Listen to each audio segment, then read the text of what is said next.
Rodney Watton, thank you, and welcome to the IPAA 2019 Annual Forum podcast series. It's fantastic to be here. Thank you for joining us today. Has that been a really ratifying experience for you? It's been great to actually have an opportunity to reflect. It's been a very busy 12 months as we've been developing the Toowoomba Housing Hub. And I think actually having an opportunity to step back and have a look at what have we done and what's significant about that has been really good. It's a really good process for us, I think. So tell us about the Toowoomba Housing Hub. What is it that's different about your approach that you think has worked so well? Okay. So really we're two things. We're a collaboration, if you like, a space for organisations, government and the sector, if you like, to work together to produce, if you like, a better housing system. But we've also got a place at front door as part of that strategy, which is a sort of one-stop shop where people go when they're seeking support. And it can be anything they're looking for support around, but it obviously has a housing and homelessness focus. How did it actually start? How did this evolve? In Toowoomba, the organisations that operate in that space had a thing called the Toowoomba Housing and Homelessness Coalition, and we were looking at ways that we can improve what we did, get better outcomes for people, be more efficient, and we started to talk about this idea of a one-stop shop. Really it emerged from a lot of anecdotal evidence where people were having to travel to multiple services before they found someone who could help.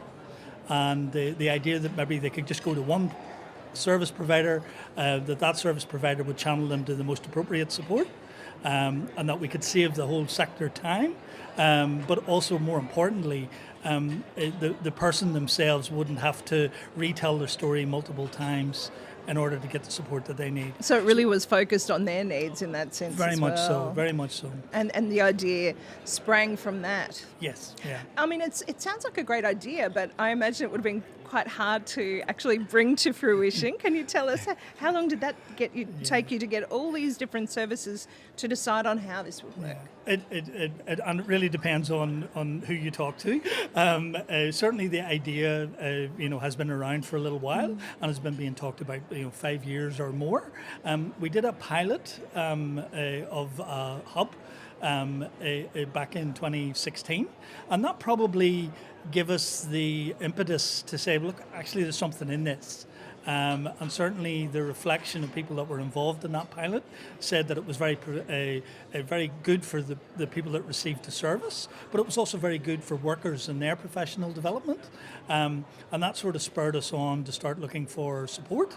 And we were very lucky that the Minister for Housing came and listened to a presentation and basically encouraged us to kind of take the idea forward and seek some resourcing, and that's what's got us to today. Because I suppose for many people, perhaps in the city particularly, they wouldn't think that perhaps that there's a homelessness problem in regional hubs such as Toowoomba. Yeah.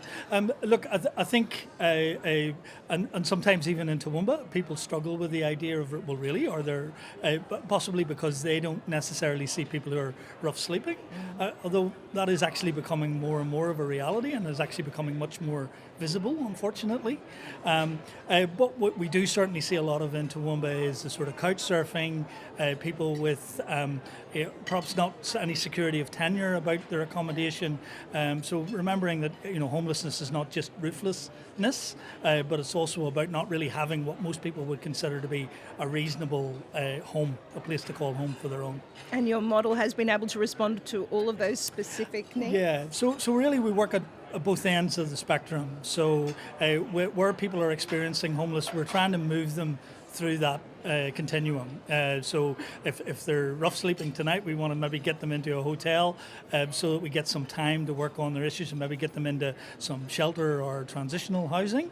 But it's equally important that we operate at the other end of the equation where people are perhaps marginally housed or under housing stress, where they and really deflecting them and intervening so that they don't become homeless, don't enter the continuum, is also critically important. And so we work at both ends. So what can you do there at that end, Rodney? So sometimes that's about looking at where where they need maybe the little bit of support. So it can be about finding alternative rental accommodation in the private market, and we provide everything from advice and a bit of support around that to sometimes people just need access to a computer. So that they can search realestate.com themselves, you know. These are the things people forget, isn't But it? sometimes people need a wee bit of support. We also help people with things like ticker listings, and sometimes just being able to check that someone has a listing or doesn't. Because often they think that's a barrier. I feel like I've got a ticker listing and so I can't get private rental, where in fact you can actually discover that they don't. It's maybe been threatened, but not actually acted on. And of course that then opens up the private rental market as a potential source of housing. So what have been some of the benefits from this that perhaps you didn't expect as well? Look, I think one of the things that I find myself, I have to keep coming back to is people are housed, or their housing is stabilised every day. There are people who come to the hub and get an outcome or a level of support every single day, and that was really what we set out to do, and we're doing it every single day.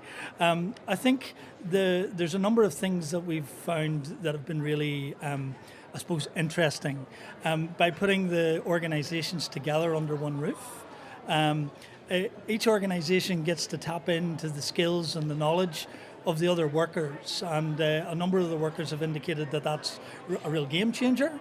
And for a person who's maybe experiencing some complexity and where there's not an obvious straightaway solution to that complexity, often a group of people can come up with something. They can come up with a place to start or something that can be done now that will alleviate the situation and allow maybe some time to work on the bigger issues. So those benefits work, they're seen for the people who are working in that sector as well, not just for the people who are receiving that help. Absolutely, and many people have reported that they found it very much a professional development opportunity to come and work in the hub. And the other thing is we try to share the information. So where we find out about maybe a little church-based organisation that's maybe doing something that can help out a certain cohort, we then share that information with everybody who's involved. And so that doesn't just become a resource of a particular worker, but actually becomes a resource of the collaboration. And people aren't working in isolation. That's correct. and look, in the end, that's what it is. It's a group of workers trying to build a better system.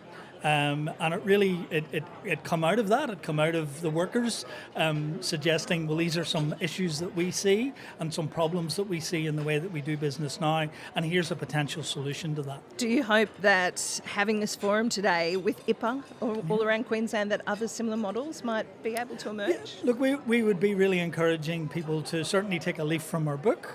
I think their hub might look different, and that's okay. And perhaps it should. And perhaps it should. Because it's coming from their local community. That would be spot on, and it really should be place-based, and it should be about the organisations and really the customer or the end user should really drive how it's shaped and what it looks like. Well, it's encouraging to know that it can happen, though. Sometimes I think we have in our head that things are too hard or that these barriers are there. Is that what you found, that perhaps they weren't as significant as you thought? At times it has felt a little brick wallish at certain times, but I think what you do is sometimes when you then reflect, you realise the wall has moved. If you like, the system has moved on somewhat, and but I think you also have to allow time for that.